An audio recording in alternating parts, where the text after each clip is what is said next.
This is long overdue, but here is the full story on how I went from being a self-taught home cook to a full-time private chef for my client in the Hamptons. And I'm gonna try to make a burrito at the same time. So let's go.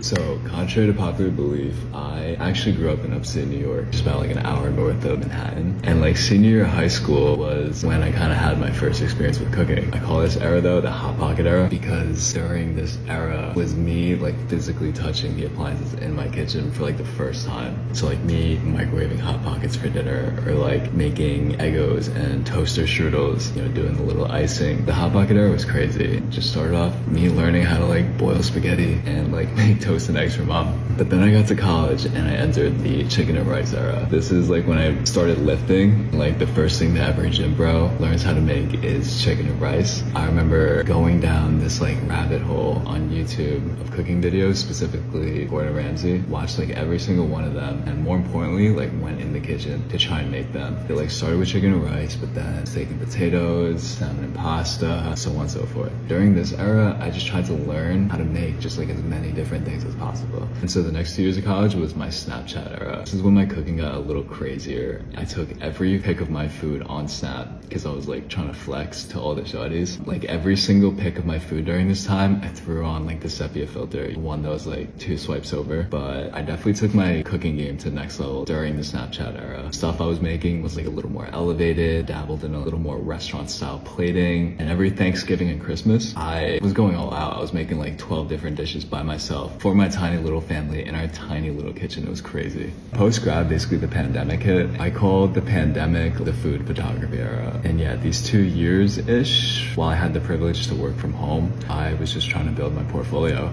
Fast forward 2022, I left my full-time job to travel Europe for a little bit. During that time also, I was really drawn to like the day in the life private chef videos that were starting to trend. And so I moved back home, applied all spring using like my IG food photography and like the couple freelance gigs I did as like my only credentials. But I landed a seasonal position in the Hamptons with a fashion designer and their family, and I would cook for them every weekend. Eventually though, I realized I was a personality hire because I messed up a lot. And so it wasn't smooth by any means, but this was officially the start of my private chef era. Once I was over though, I was like counting back to square one. All fall, pretty much nothing. Until November, I applied to work with this agency and got paired with this agent who was surprisingly like enthusiastic about my profile. Keep in mind, a lot of PC agencies don't even bat an eye at anybody with less than 5 years of private chef experience, let alone not having done any culinary or have any restaurant experience. And so this is where luck for sure comes into play, because my agent also had a client who didn't need a PC super fancy. The word pretentious was getting thrown out a lot as a way to describe what they didn't want, but was getting when they were interviewing like these other chefy chefs. So my agent told me like all they wanted from someone, like verbatim, was someone who was quote pleasant and responsible. And that's it. Nothing about the food really, just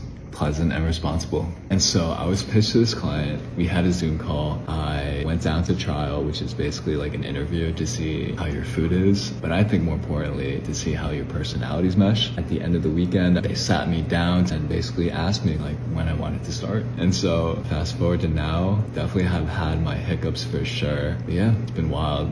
Pretty much that's my story on how I went from being a self-taught home cook to a full-time private chef.